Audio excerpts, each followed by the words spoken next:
Bien, mesdames et messieurs, bonjour. Good afternoon, ladies and gentlemen.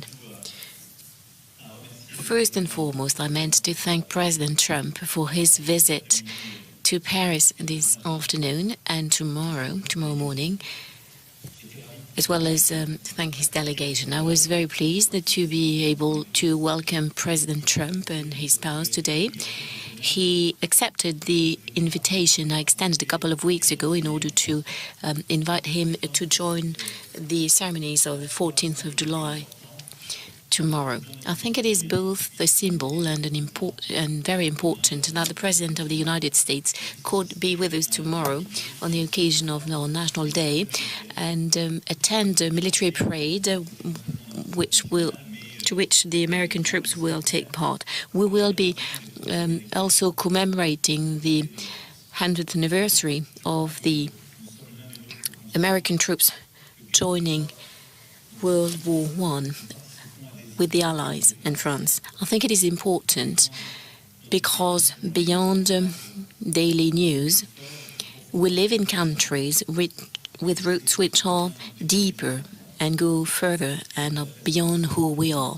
So the presence of President Trump was, in my eyes, not only natural, and I think it is also an excellent thing for the history of both our countries. Earlier today, we started by sharing part of our joint history at the Invalides Museum, the Army Museum. Then we had a working session, and I shall say that I'm extremely pleased about it. We have been able to talk about a number of topics of joint interest, and we underlined a number of shared convictions and, most importantly, a joint roadmap in order to work together in the coming month. We agreed to do our utmost to have to implement a free and fair trade and in the field. And this is what the G20 in Hamburg also expressed in terms of sensitivity. We want to work together in order to implement some efficient measures to tackle dumping anywhere it is taking place in all the fields by sharing the information that we have and making sure that both the European Union and the United States can take the necessary measures in order to protect, within the context of free trade, but a fair free trade, that we can protect all of our sectors of activities where we are active. We then had a long discussion which enabled us to cover all of the topics of international policies and the challenges for the security challenges for peoples as well. When it comes to fighting terrorism, from day one, I can say that we've seen eye to eye, and we are strongly determined to take any necessary measures in order to root out terrorism and to eradicate it no matter where, in particular their narrative. On the internet, we agreed to strengthen our action and our cooperation in fighting against propaganda. We want to get all the major operators to limit the propaganda and also tackle cybercriminality. These topics, I believe, are fundamental, and I do hope that we can strengthen the cooperation between both our countries. And it is with a lot of satisfaction that I heard from President Trump the very same approach, and our services will then therefore be working together in the coming weeks and months to have a solid action map for that. Regarding the situation in Iraq and in Syria, here again we agreed to continue to work together, in particular in order to be able to launch together some diplomatic initiatives in order to put in place a roadmap for what will come after the war.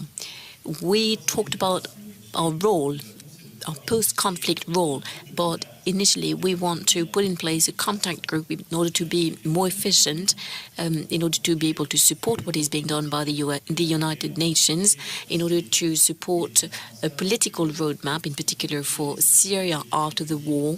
It is important to put in place some inclusive political solutions for that period of time. We know where destabilization comes from. The roadmap will take care of that, we'll cover it, and we'll also ask our diplomats and our staff to work along those lines so that in the coming weeks some concrete initiatives can be taken and supported by the P5. We also share the same intentions regarding Libya. And like I told President Trump, I very much want to take a number of diplomatic initiatives, strong ones, given the situation that we know, and which requires more stability and better control over the region. Be it Libya or the Sahel, I think I can say that we have the same vision, a very coherent understanding of the situation in the region, and the same willingness to act very clearly against any form of terrorism and destabilization.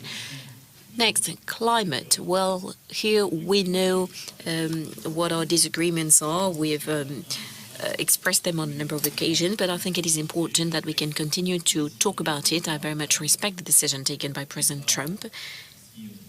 He will work upon implementing his campaign promises, and as far as I'm concerned, I remain attached to the Paris Accord, and will make sure that step by step we can do everything which is in the Accord. Ladies and gentlemen, this is in summary what we've been talking about. We will continue with a friendly tone and informal one this evening regarding trade and security for both our countries, the fight against terrorism, stability in the Near and Middle East, in Libya or in the Sahel. I can say that we have a shared determination. The United States is extremely involved in the Iraq war, and I would like to thank President Trump for everything that's been done by the American troops against this background. But I would like him to know that I am fully determined to act together with him in this respect. Fully determined. I very much want both our countries in these matters to increase their cooperation in the coming month, because the threat we are facing is a global one. Our enemies are trying to destabilize us by any way, and I believe that this is very much at the heart of the historic alliance between our two countries, and which fully justifies the presence of President Trump today and tomorrow in Paris. Thank you. Thank you, dear Donald. Thank you. Well, thank you very much, President Macron. And Melania and I are thrilled to join you and Mrs. Macron. This is a wonderful national celebration, and we look very much forward to it. It'll be spectacular. Tomorrow, Bastille Day. We're honored to be here in your beautiful country, and it certainly is a beautiful country, with its proud history and its magnificent people, and thank you for the tour of some of the most incredible buildings anywhere in the world. That was a very beautiful thing to see. Thank you. When the French people rose up and stormed the Bastille, it changed the course of human history. Our two nations are forever joined together by the spirit of revolution and the fight for freedom. France is America's first and oldest ally. A lot of people don't know that. Ever since General Lafayette joined the American fight for independence, our fates and fortunes have been tied unequivocally together. It was a long time ago, but we are together. And I think together perhaps more so than ever. The relationship is very good. This visit also commemorates another milestone. 1 century ago, the United States entered World War I. And when the president called me, he had mentioned that fact 100 years ago, and I said, Mr. President, I will be there. That's a big, important date, 100 years. We remember the tens of thousands of Americans who gave their lives in that valiant and very difficult struggle. We also pay tribute to the heroic deeds of the French troops whose courage at the Battle of Marne and countless other battles will never be forgotten by us. More than 1 million French soldiers laid down their lives in defense of liberty. Their sacrifice is an eternal tribute to France and to freedom. French and American patriots have fought together, bled together, and died together in the fight for our countries. and our civilizations. Today we face new threats from rogue regimes like North Korea, Iran, and Syria, and the governments that finance and support them. We also face grave threats from terrorist organizations that wage war on innocent lives. Tomorrow will mark 1 year since a joyous Bastille Day celebration in Nice turned into a massacre. We all remember that, how horrible that was. We mourn the 86 lives that were stolen, and we pray for their loved ones. We also renew our resolve to stand united against these enemies of humanity and to strip them of their territory, their funding, their networks, and ideological support. Today, President Macron and myself discussed how we can strengthen our vital security partnerships. We just had a meeting with our generals and our representatives, and it went very well. France has excellent counterterrorism capabilities. The French troops are serving bravely in places like Mali to defeat these forces of murder and destruction. The United States and our allies strengthen our commitments to defeat terrorism. We're also making tremendous progress. Earlier this week, with the strong support of the United States and the global coalition, Iraq forces liberated the city of Mosul from ISIS control.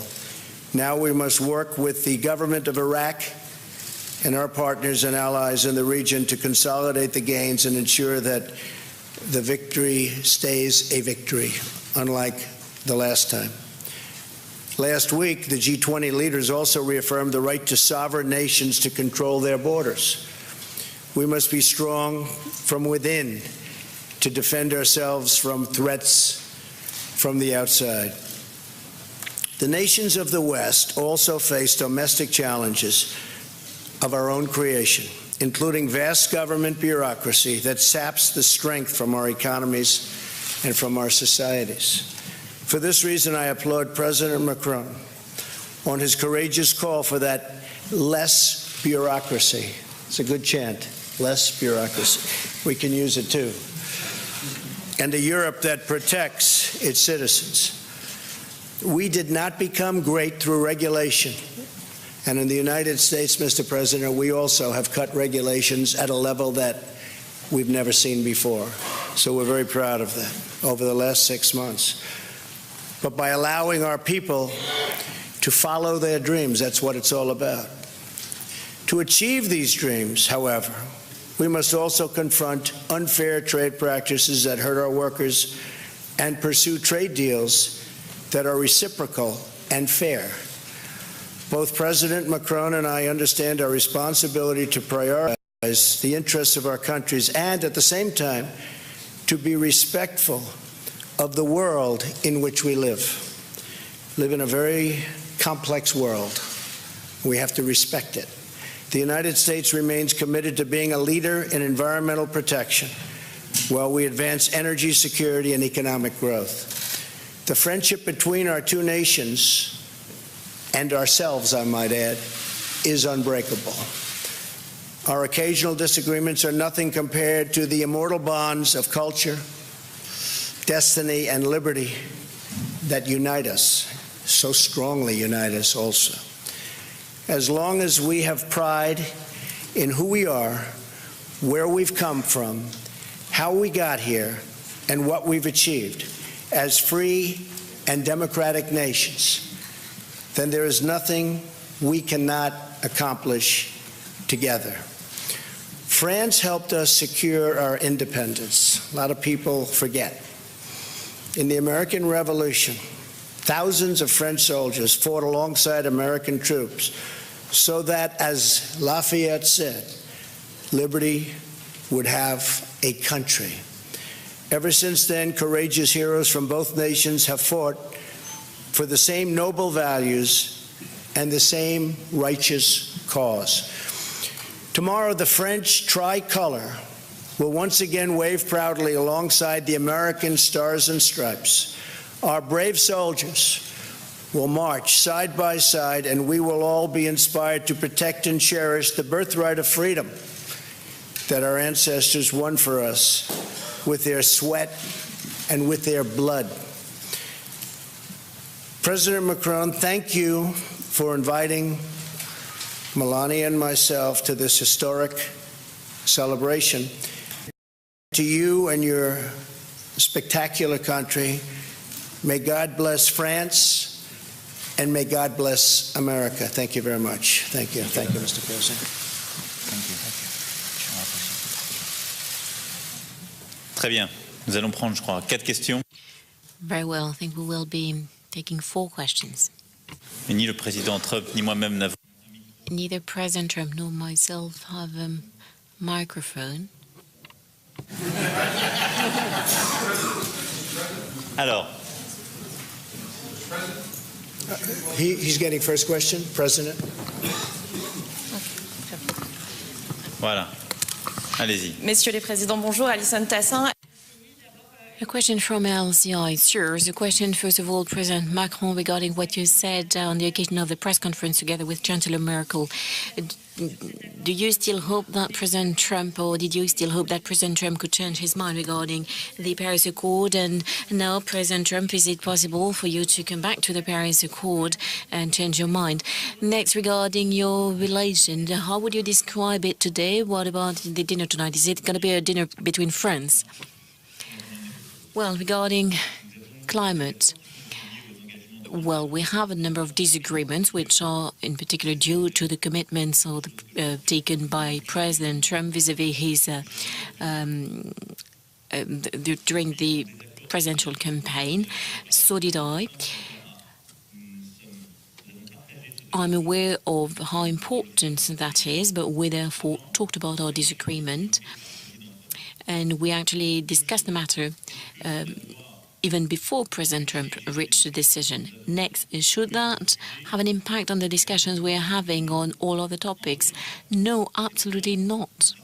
This is the reason why we share the same views and some major common goals on many other topics, or all other topics, which we've been discussing today, and we shall move forward together. Next, well, of course, the President Trump will tell you about it, but he's made a number of commitments, and we're going to be working together, and my willingness is to continue to work with the United States and President on this very major topic. I understand that it's important to save jobs. That being said, we shall leave the United States of America work on what is its roadmap and continue to talk about it. So today there's nothing new and unprecedented, otherwise we would have told you about it. But I believe there is a joint willingness to continue to talk about this and try and find the best possible agreement. As far as I'm concerned, I remain extremely attached to the framework of the Paris Accord, which has been a major international breakthrough, and it is within that framework that I'm working on our priorities, including for the European Union. Lastly, as you know, I never very much want to comment who we are and what we're doing personally, but I can tell you that this evening at the Eiffel Tower it will be a dinner between friends, because we are the representatives of two countries which have been allies forever, and because we've been able to build a strong relation which is dear to me, because it matters a great deal for both our countries. It will therefore give me great pleasure to have dinner together with you tonight. I think that I can reiterate, we have a very good relationship, a good friendship, and we look forward to dinner tonight at the Eiffel Tower. That'll be something special. And yeah, I mean, something could happen with respect to the Paris Accord. We'll see what happens. But we will talk about that over the coming period of time. And if it happens, that'll be wonderful. And if it doesn't, that'll be okay too. But we'll see what happens. But we did discuss many things today, including the ceasefire in Syria, and we discussed the Ukraine. We discussed a lot of different topics. We briefly hit on the Paris Accord, and we'll see what happens. Okay?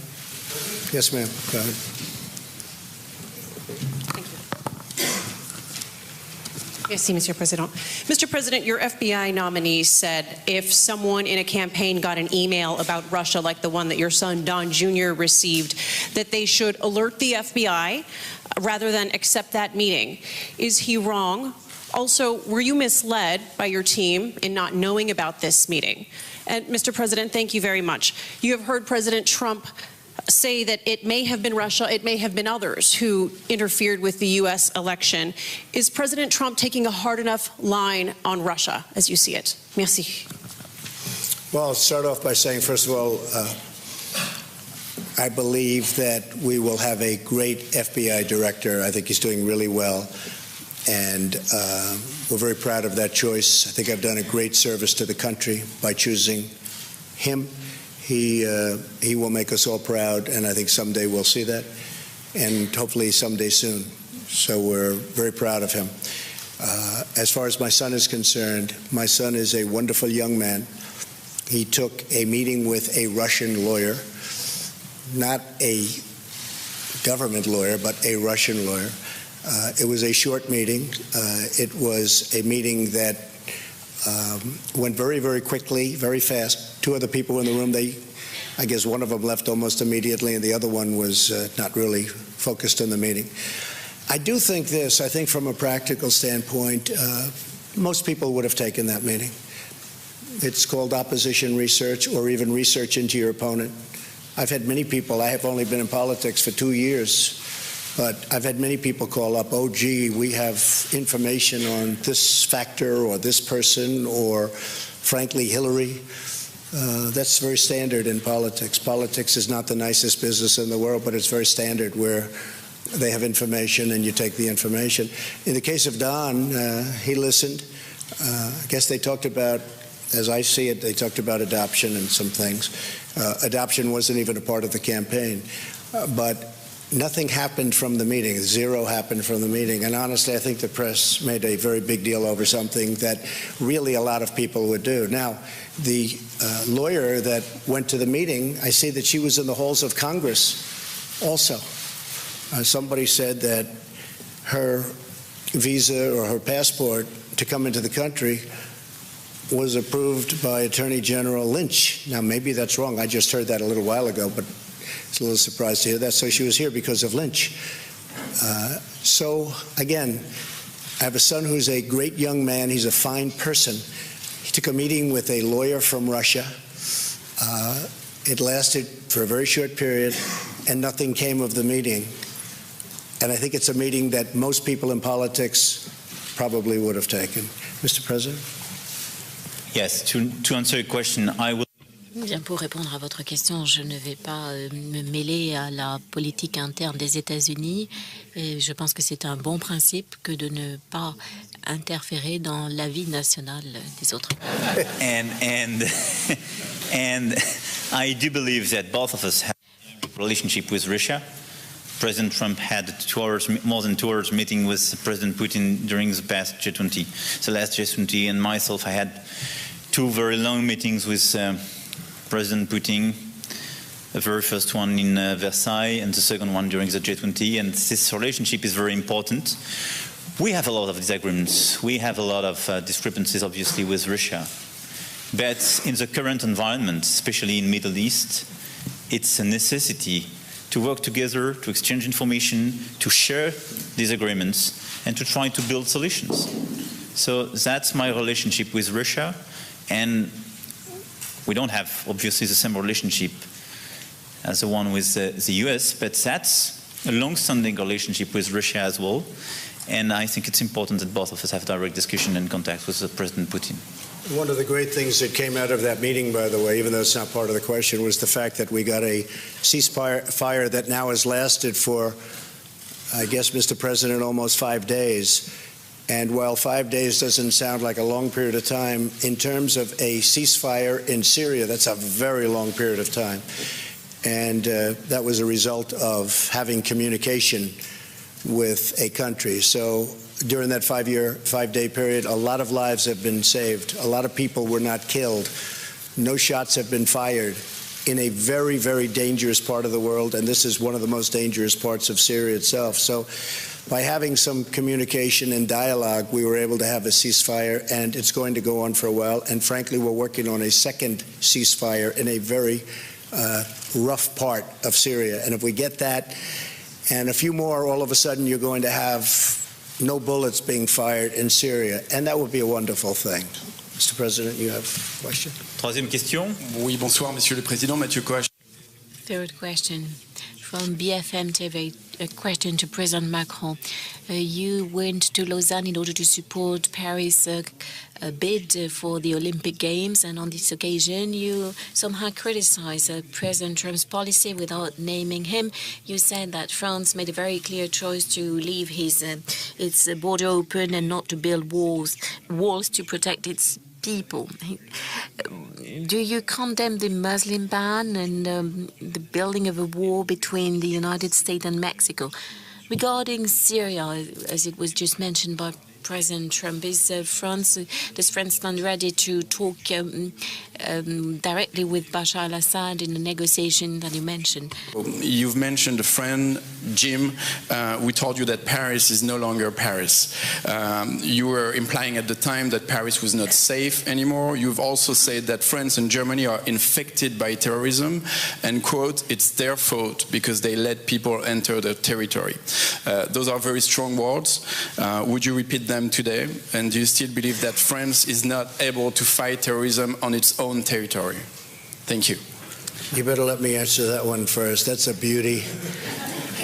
He's the one that asked the question. That wasn't even one of my picks. You know what? It's going to be just fine because you have a great president. You have somebody that's going to run this country right. And I would be willing to bet, because I think this is one of the great cities, one of the most beautiful cities in the world. And you have a great leader now. You have a great president. You have a tough president. He's not going to be easy on people that are breaking the laws and people that show this tremendous violence. So I really have a feeling that you're going to have a very, very peaceful and beautiful Paris. And I'm coming back. You better do a good job, please. Otherwise, you're going to make me look very bad. And you're always welcome. Thank you. Sur la première question, j'ai répondu. Regarding the first question, like I said, I believe that the discussions that we've had today is the proper answer to terrorism. And the right answer is strengthen cooperation between our services, never-ending fight against terrorists, no matter where they are. This is what I was referring to. This is what we are working on actively together. So in this respect, there is no difference and no gap between the French and the American positions. When I have something to say, I say it clearly, and I do say who I'm aiming at. And when I refer to those who've been my opponents in the French political battle, I also mention the names. So let us not mix up everything. And regarding the fight against terrorism, I think that the right approach is to have a strengthened cooperation in the field of intelligence, is also to be working together on all the theaters of operation where we are, and I think that the decisions we've reached, they will enable us to do more. Next, your question regarding Bashar al-Assad, which is an important one. Let me put it simply. Indeed, we now have a new approach of Syria, because we want some results and we want to be closely working together with our partners, including the United States of America. We have one main goal, which is to eradicate terrorism, no matter who they are. We want to build an inclusive and sustainable political solution. Against that background, I do not require Assad's departure. This is no longer a prerequisite for France to work on that, because I can only tell you that for 7 years we did not have an embassy in Damas, and still we have no solution. Next, we also have a common red line together with President Trump. He intervened before I was elected and I said it to President Putin after my election, no use whatsoever of chemical weapons. Any use will lead to an attack against a reaction regarding the storage places. And next, we also want humanitarian corridors. Also, we want to build a sustainable political stability for Syria. This is our roadmap. In order to stick to it, we need a diplomatic initiative beyond our military actions. This is what we've been agreeing upon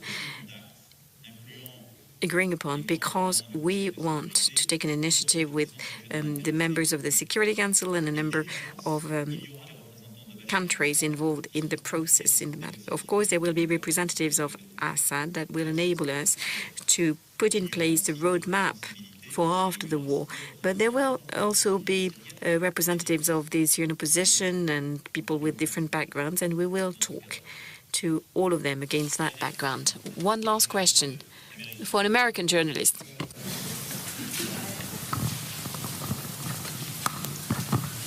Thank you, Mr. President. Thank you very much. Phoenix TV of China. Ma question est adressée à deux présidents. Monsieur le Président Macron, vous avez eu la première rencontre. For both presidents, Mr. Macron, you had your first meeting with the Chinese president during the G20 summit. What will France do? How will France cooperate with all of these areas with China? And what do you think personally of Mr. Xi Jinping?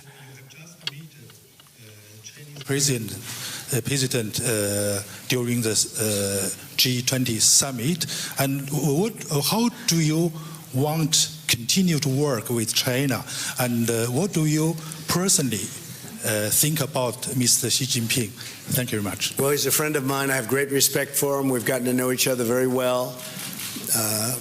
A great leader. He's a very talented man. I think he's a very good man. He loves China, I can tell you. He loves China. He wants to do what's right for China. We've asked him for some assistance with respect to North Korea. Probably he could do a little bit more, but we'll find out. We're now working on some trade deals.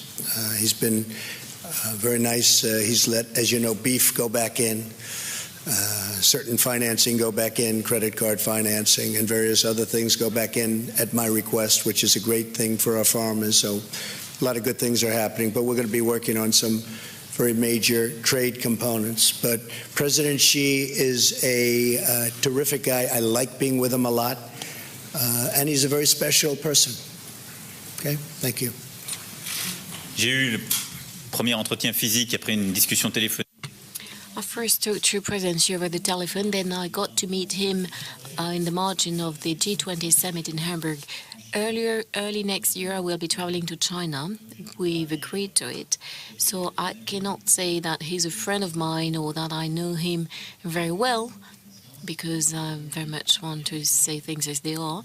But we had some initial contacts which were extremely fruitful and positive. I have a lot of respect for President Xi, and I would like to say that over the past few months he did express his willingness to have a vision for multilateralism and wanted to commit himself on a number of topics. I think that many of us remember his words in Davos, and he there very strongly expressed his vision of the role of China. We have a number of joint commitments, including on climate. He's very committed to that, and he told me that he wanted to do more in the field, and I can only be happy about it. He wants some strong cooperation.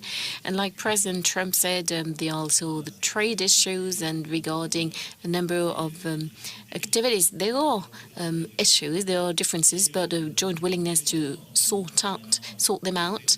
And as permanent members of the Security Council, we want to work together on all of the topics we've been discussing today. And China, in this respect, is a key partner in order to build peace all around the world. And I share what President Trump just said, that China is to play a very specific role regarding the rising tension, the growing tension in with North Korea, and it's important that China can play fully its role in the region. In summary, I think he's today one of the great leaders of our world, implementing a major and ambitious reform of China, society and the economy in China, and therefore my willingness in this respect as well is to have a strategic dialogue, the purpose of which is to continue to talk about the industry, civil nuclear industry, economic matters, and talk about any difficulties we may have together. Bien, il me reste. Very well. Allow me to thank you, ladies and gentlemen, and once again thank President Trump for his visit, and I will be seeing him in a few moments in a friendly atmosphere. Thank you very much. Great honor. Thank you. Thank you, my friend. Thank you. Thank you.